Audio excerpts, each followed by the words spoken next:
Good morning class, standard 8th, chapter 15, some natural phenomena. In class 7th, you read about winds, storms and cyclones. You learned that cyclones can cause a lot of damage to human life and property.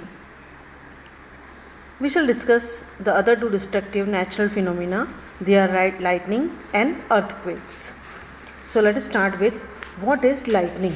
Please underline. You might have seen sparks on the electric pole when wires become loose. This phenomena is quite common. When wind is blowing and shaking the wires, you might also have seen sparks when a plug is loose in its socket. Underline this. Lightning is also an electric spark, but on a huge scale. Lightning is caused by the accumulation of charges in the clouds. We need not be afraid of lightning, but we have to take precautions to protect ourselves from the deadly sparks. The sparks that Greeks knew about. The ancient Greeks knew as early as 600 BC that when amber is a kind of resin, was rubbed with fur, it attracted light objects such as hair. You might have seen that when you take off woolen or polyester clothes, your hand stands on end. In 1752, please underline, Benjamin Franklin, an American scientist, showed that lightning and the spark from a clothes are essentially the same phenomena. Please underline. Now we go to the next page. Let us perform some activities to understand the nature of electric charges, but recall first what you might have played as a game. When you rub a plastic scale on your dry hair, the scale can attract very small pieces of paper. 15.2 Charging by rubbing.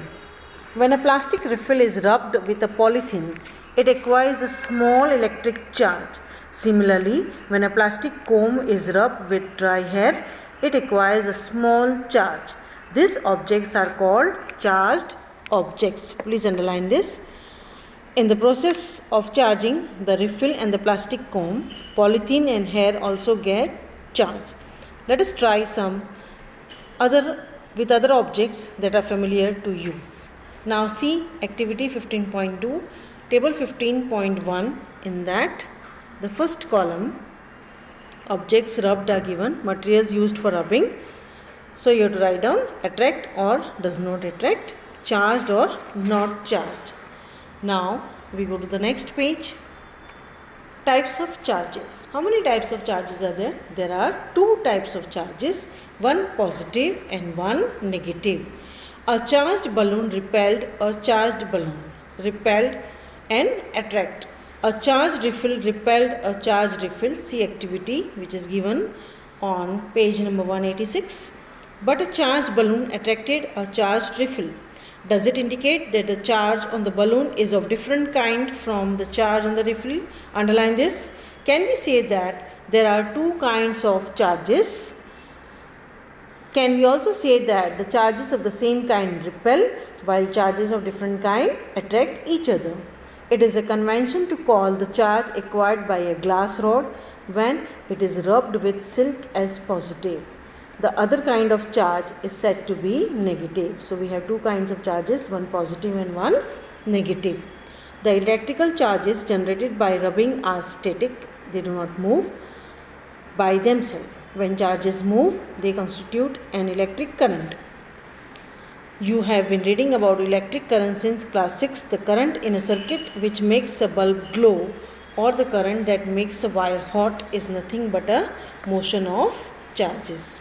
15.4 Transfer of charge. The aluminum foil strip receives the same charge from the charge refill through the paper clip. Remember that metals are good conductors of electricity, good conductor and bad conductor. The strips carrying similar charges repel each other and they become wide open. Such a device can be used to test whether an object is carrying charge or not. This device is called electroscope. Figure 15.4. Thus we find that electrical charges can be transformed from a charged object to another through a metal conductor. Repeat charging of the foil strips and touching the paper clip. Every time you will find that the foil strips collapse as soon as you touch the paper clip with hand. Why does it happen? The reason is that foil strips lose charge to the earth through your body. We say that foil strips are discharged. Please mark this. The process of transferring the charge from a charged object to the earth is called earthing. So, earthing is provided in buildings to protect us from electrical shocks due to any leakage of electrical current. So, earthing is very important. Now we come to the next point, that is story of lightning. It says that during the development of a thunderstorm, the air currents move upward while the water droplets move downward. These vigorous movements cause separation of charges. By a process not yet completely understood, the positive charges collect near the upper edges of the clouds and the negative charges accumulate near the lower edges. There is accumulation of positive charges near the ground also. Now, when the magnitude of the accumulated charges become very large, the air, which is normally a poor conductor of electricity, is no longer able to resist their flow. So, negative and positive charges meet, producing streaks of bright light and sound. So, we see streaks of lightning. So, this process is called an electric discharge. Now, we come to the next page. The process of electric discharge can occur between two or more clouds or between clouds and the earth. Today, we need not be frightened by lightning like our ancestors did. Scientists are trying too hard to improve this understanding. Now, lightning safety, very important point. During lightning and thunderstorm, no open place is safe. Hearing thunder is an alert to rush to a safer place. After hearing the last thunder, wait for some time before coming out of the safe place. Finding a safe place, a house or a building is a safe place. If you are traveling by car or by bus, you are safe inside with windows and doors of the vehicle shut. Now we see the do's and don'ts during a thunderstorm. If you are outside, open vehicles like motorbikes, tractors, construction machinery, open cars are not safe. Open fields, tall trees, shelters in parks, elevated places do not protect us from lightning strokes. Carrying an umbrella is not at all good idea during thunderstorms. If in a forest, take shelter under shorter trees. If no shelter is available and you are in an open field, stay far away from the trees, stay away from poles or other metal objects. Do not lie on the ground, instead squat low on the ground. Place your hands on your knees with your head between the hands, figure 15.6. This position will make you the smallest target to be struck. If you are inside the house, lightning can strike telephone cords, electrical wires and metal pipes. Do you remember lightning is an electrical discharge? During a thunderstorm, contact with this should be avoided. It is safer to use mobile phones and cordless phone. However, not wise to call up a person who is receiving your phone through a wired phone. Bathing should be avoided during thunderstorm to avoid contact with running water. Electrical appliances like computers, TV, etc. should be unplugged. Electrical lights can remain on. They do not cause any harm. Now we go to the next point, that is lightning conductors. See the figure. A metal pipe is kept and the wire is connected to the earth. Lightning conductor is a device used to protect the building from the effect of lightning. A metallic rod taller than the building is installed in the walls of the building during its construction. One end of the rod is kept out in the air and other is buried deep in the ground. The rod provides easy route for the transfer of electric charge to the ground. The metal columns used during construction, electrical wires and water pipes in the building also protect us to an extent, but do not touch them during thunderstorm. So see the figure 15.7, you will get some idea of lightning conductor. Now we go to the next point, that is earthquakes. It is a natural phenomena. The weather department can warn about a thunderstorm developing in some area. If a thunderstorm occurs, there is always a possibility of lightning and cyclones accompanying it. So we get time to take measures to protect from the damage caused by it. Okay, now go to the next page. There is, however, one natural phenomena which are not yet able to predict accurately. A major earthquake occurred in India, please mark it, on 8th October 2005 in Uri and Thangdar towns of North Kashmir. Before that, a major earthquake occurred on 26 Jan 2001 in Bhuj district of Gujarat. So let us see, what is an earthquake? What happens when it occurs? An earthquake is a sudden shaking or trembling of the earth which lasts for very short time. Please underline. It is caused by the disturbance deep inside the earth crust.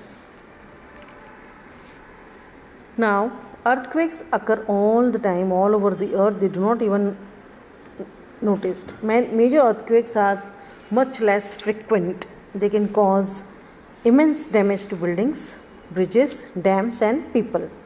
There can be a great loss to life and property. Okay, mark all this.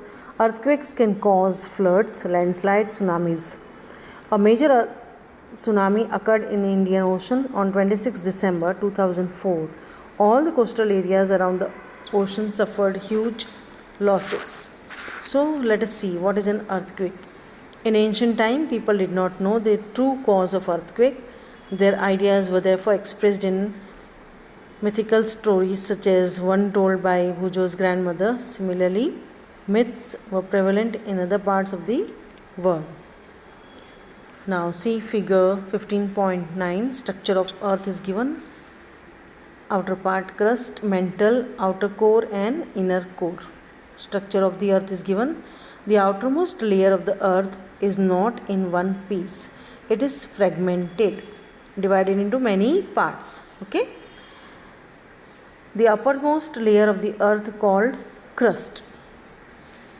Each fragment is called a plate. Figure 15.10. These plates are in continual motion. When they brush past one another, or a plate goes under another due to collision, they cause disturbances in the earth crust.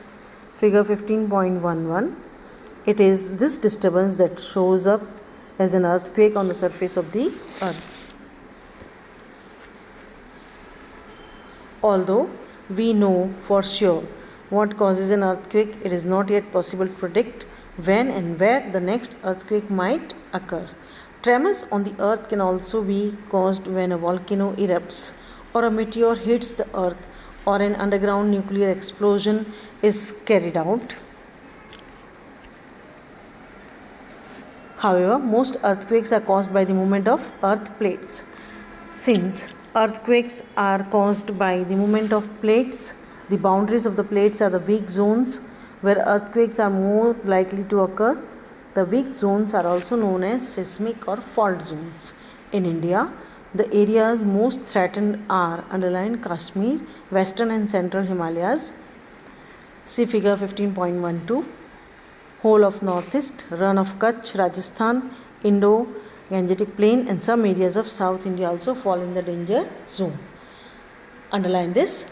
The power of an earthquake is expressed in terms of a magnitude on a scale called Richter scale.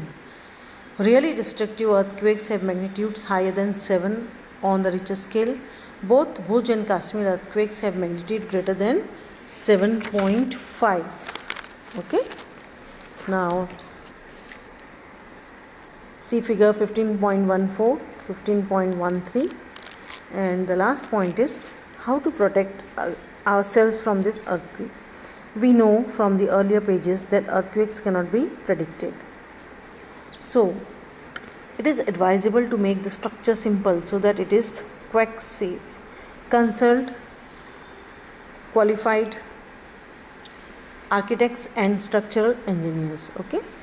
In highly seismic areas, the use of mud or timber is better than using heavy construction material. Keep roofs as light as possible. In case the structure falls, the damage will not be heavy. It is better if the cupboards and the shelves are fixed on the walls so that they do not fall easily. Be careful where you hang walls, clocks, photo frames, water heaters, so that in the event of an earthquake they do not fall on the people. Since some buildings may catch fire due to earthquake, it is necessary that all the buildings, especially tall buildings, have the firefighting equipment in working order. The Central Building Research Institute, Roorkee, has developed know how to make quake resistant houses. In the event that an earthquake does strike, take the following steps to protect. If you are at home, take shelter under a table and stay there till the shaking stops. Stay away from tall and heavy objects that may fall on you. If you are in bed, do not get up. Protect your head with a pillow. If you are outside, find a clear spot away from buildings, trees and overhead power lines. Drop to the ground. If you are in a car or bus, do not come out. Ask the driver to drive slowly to a clear spot. Do not come out till the tremors stop. Okay. And the last page, please read the summary what we have learned. Okay. Thank you.